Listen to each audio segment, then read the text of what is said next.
Hola, buenas noches, bendiciones y abundante paz de parte de nuestro Señor Jesucristo. Aquí estamos una vez más con nuestro estudio de la palabra del Señor acerca de los 5 aspectos de Cristo en nosotros. Estuvimos hablando en la introducción del primer aspecto de Cristo en nosotros, es cuando nosotros lo recibimos. Hablamos de 2 puntos, que es cómo recibimos nosotros al Señor y por qué vinimos a nuestro Señor. Dijimos eh, cómo lo recibiste el día que le entregaste tu vida al Señor, cuál fue el testimonio, qué pasó en ese momento, si fue a través de un sueño, a través de una visión, de una profecía, de un momento difícil. Ese era el cómo y el por qué. ¿Por qué recibía al Señor? Porque no podía más, porque estaba angustiado, porque tenía problemas, tenía deuda, el por qué. Esa fue la introducción que dimos y nos basamos en el versículo 2, en el versículo 1 del capítulo 2 de Efesios, donde hablábamos acerca de Cristo como vida en nosotros. El día que nosotros recibimos a Cristo, o el primer punto que quiero abrir, desarrollarlo así rapidito, es cuando nosotros recibimos a Cristo, cuando lo recibimos, cómo, dijimos el cómo lo recibimos y el por qué lo recibimos. Pero ahora vamos a abrir esto cuando vinimos a Cristo. Cuando nosotros vinimos a Cristo y le entregamos nuestro corazón, ese día que usted pasó adelante y públicamente confesó a Cristo como su único y suficiente Salvador. Usted lo recibió. Eh, Muchas veces o muchas personas experimentaron quizá en ese momento algo sobrenatural en su vida cuando hicieron la confesión de fe. Otros quizá fueron liberados de espíritu inmundo, que en ese momento cuando recibió a Cristo como su Salvador, en ese momento Dios toma el gobierno de usted y ya todo lo que operaba en usted, todo lo que estaba en usted, tiene que irse, tiene que abandonar, porque ahora el dueño de su vida es Cristo. Pero quiero enfocarme y abrir este primer aspecto de Cristo en nosotros cuando lo recibimos. Ese día que nosotros le dijimos que sí al Señor y lo recibimos como nuestro Salvador, ese día Él pasó a vivir en nosotros. Ese día el Espíritu Santo de Dios vino a nuestro espíritu y nos redimió, nos re, nos revivió espiritualmente hablando. Sabemos lo que sucedió en el principio de la creación, cuando el hombre desobedece, cuando el hombre peca. Dice la palabra que por cuanto todo pecaron, están destituidos de la gloria de Dios. También dice la palabra del Señor que nosotros estábamos muertos en nuestros delitos y pecados. Por eso es que cuando nosotros recibimos a Cristo, ese día que recibimos a Cristo, Él entra a nosotros como vida para darnos vida. Quiero repetir eso. El día que usted aceptó a Cristo como su Salvador, el día que yo acepté a Cristo como mi Salvador, ese día Él entró como vida para darnos vida. No para darnos deseo de vivir, sino para darnos vida. Cristo es la vida. Él dice en su palabra, yo soy el camino, soy la verdad y soy la vida. Él vino para traernos vida. Nosotros estábamos muertos por causa del pecado. Aquellos que van a ver este video, que quizá todavía no le han entregado su corazón al Señor, no han recibido a Cristo como su Señor y Salvador, usted todavía no tiene la vida porque Cristo es la vida. Ese día que nosotros lo recibimos, Él vino a nosotros como vida para darnos vida. Nosotros estábamos muertos por causa del pecado, de la transgresión de Adán. El pecado hizo una separación entre Dios y el hombre. Dios no habitaba, no vivía a través de su espíritu en la vida de aquellos hombres en aquellos tiempos, hasta el tiempo de la consumación en la cruz del Calvario, hasta el tiempo en que el Cordero de Dios fue inmolado en el tiempo. ¿En cuál tiempo? En ese tiempo en que Cristo se hizo carne, caminó entre los hombres, habitó entre los hombres, aquel Jesús de Nazaret que fue la máxima expresión del Padre sobre la tierra, la máxima expresión de amor sobre la tierra.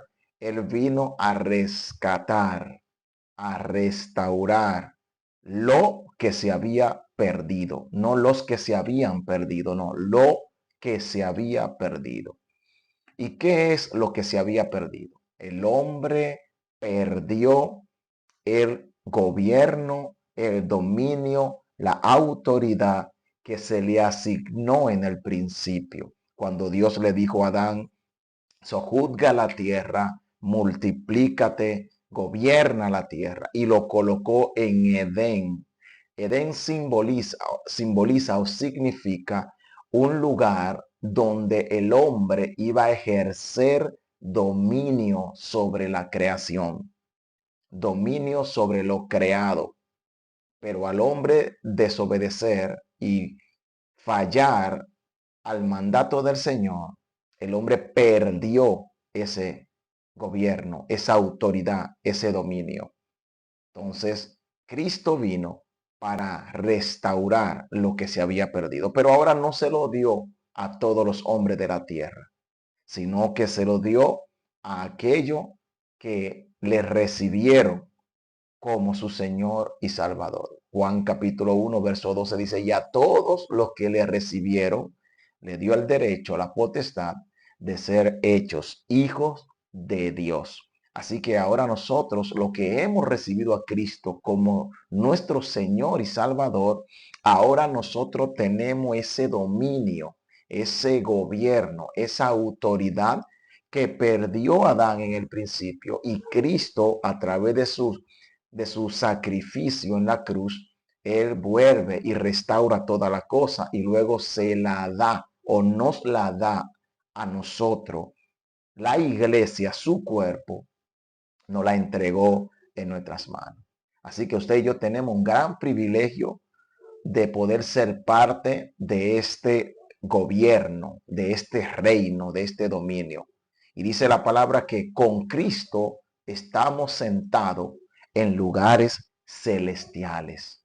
Adán fue colocado en un lugar de dominio. Edén significa lugar desde donde el hombre iba a ejercer o gobernaba toda la creación.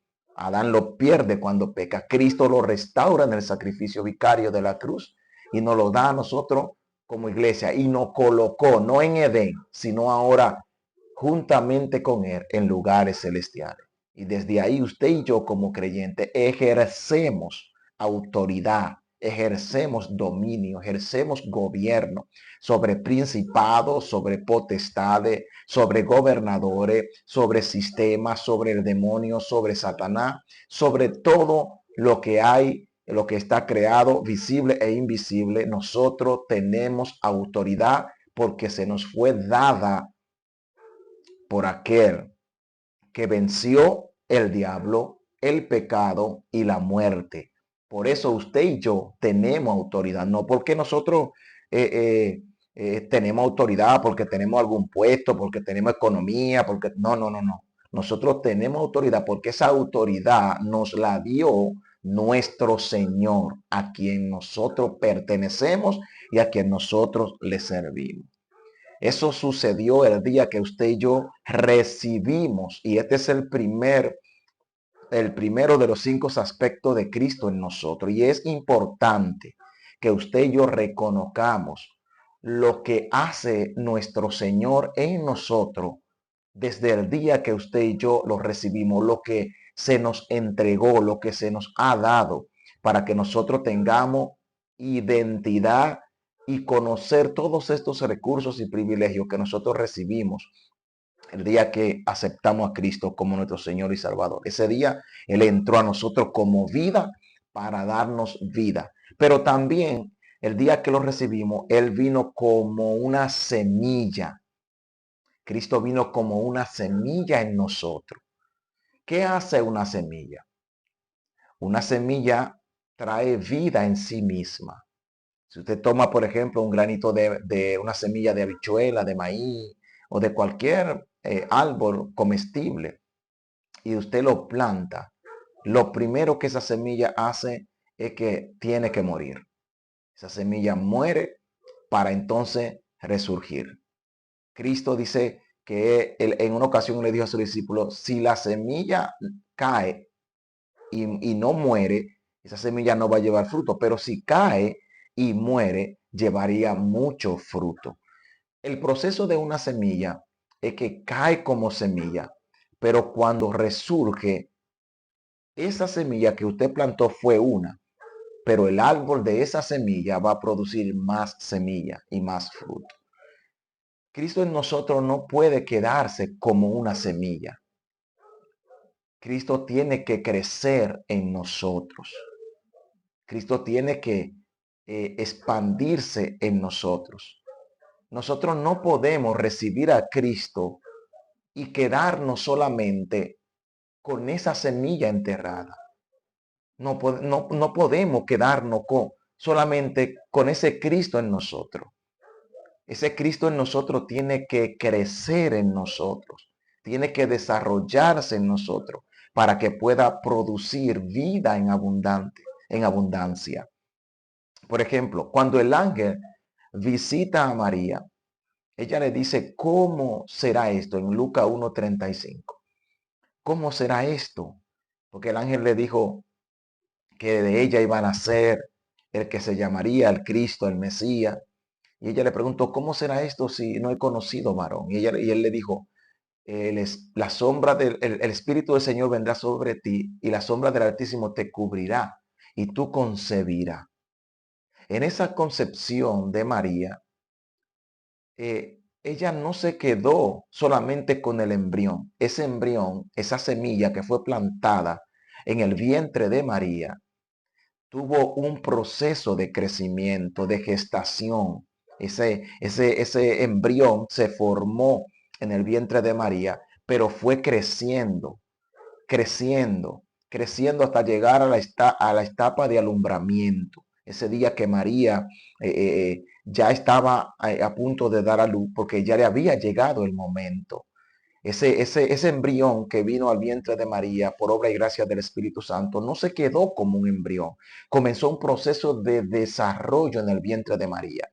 Luego el bebé nace y sigue el proceso de desarrollo del niño, del crecimiento.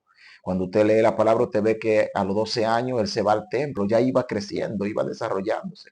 Luego la palabra dice, creo que en Lucas 2:52, dice que el niño crecía, crecía, no se quedó siendo un embrión, no se quedó siendo un bebé, crecía, se desarrollaba.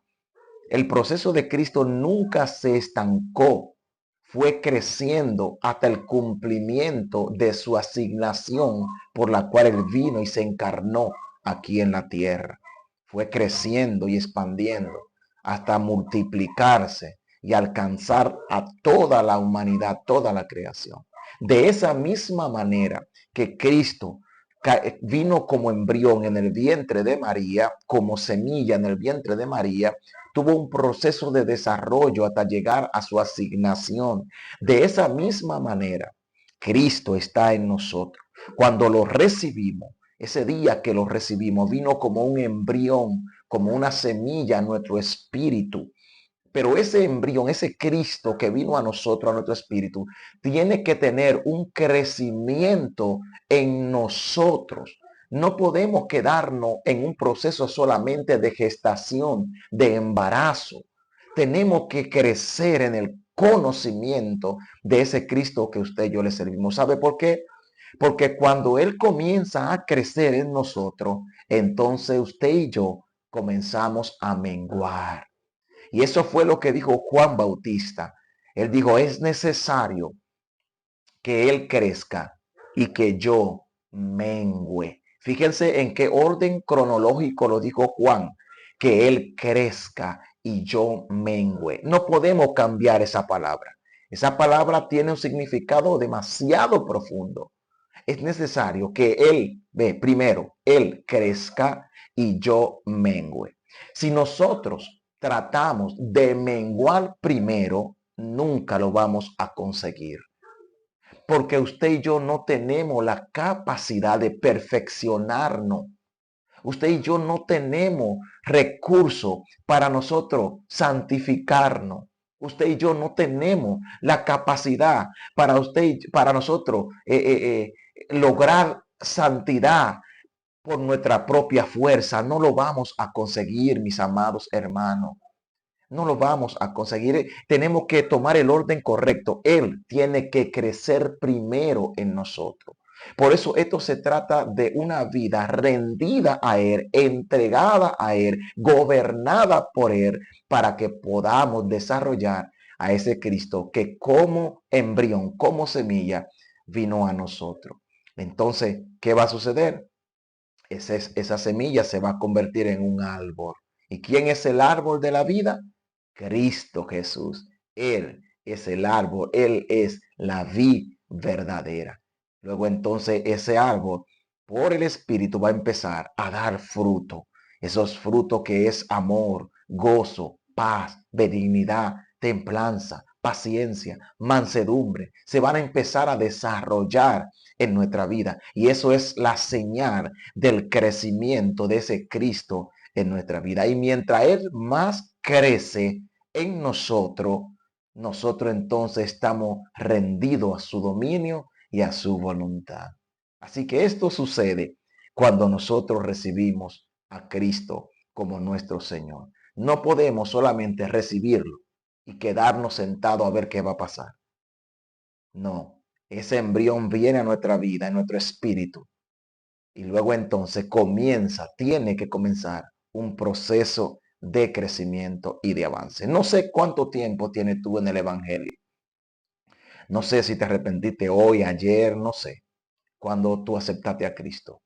No sé si tiene 10, 15 años, pero es tiempo de que entienda que debemos crecer en Él. Y crecer en Él no significa ser teólogo, tener doctorado, discipulado, que no es malo, es bueno. Pero eso no es crecer en el Señor. Crecer en el Señor es cuando el Espíritu Santo ilumina tu entendimiento y por el Espíritu tú puedes conocer quién es ese ser que vive en tu espíritu ese día que tú le entregaste tu corazón. Así que quiero dejarlo hasta aquí. Mañana continuaremos con el segundo punto de estos 5 aspectos de Cristo en nosotros. Quiero orar.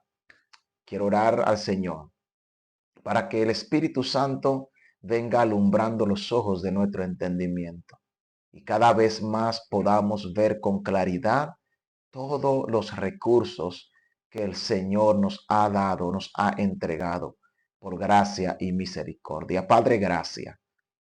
Honro tu santo espíritu, tu santo nombre, y te agradezco, Señor, por Cristo nuestro Señor, quien vino, Señor, y se encarnó en nuestro amado Jesús para cumplir la asignación de reunir todas las cosas en Él, de restaurar todas las cosas. Gracias por el sacrificio vicario de Cristo en la cruz del Calvario. Gracias porque tú nos atraíste a ti, Señor. Nos llamaste con llamamiento santo y nosotros hemos respondido a ese llamado. Gracias porque sabemos que ahora crecerá cada vez más, Señor, ese embrión, esa palabra que ha sido depositada en nuestro espíritu. En el nombre de Jesús, Señor, oro al junto de mis hermanos, de aquellos que van a ver este video. para que podamos comprender que en ti, Señor, nosotros tenemos todo lo que íbamos a necesitar, porque tú te anticipaste y nos los diste. Gracias. Oro también por aquellos que aún no te han conocido, pero sé que en su corazón está la intención de tomar y dar ese gran paso. Que tu espíritu inquiete su espíritu y le haga entender, Señor, que ellos te necesitan. Bendiciones en el nombre de Jesús. Amén. Dios te bendiga, Dios te guarde.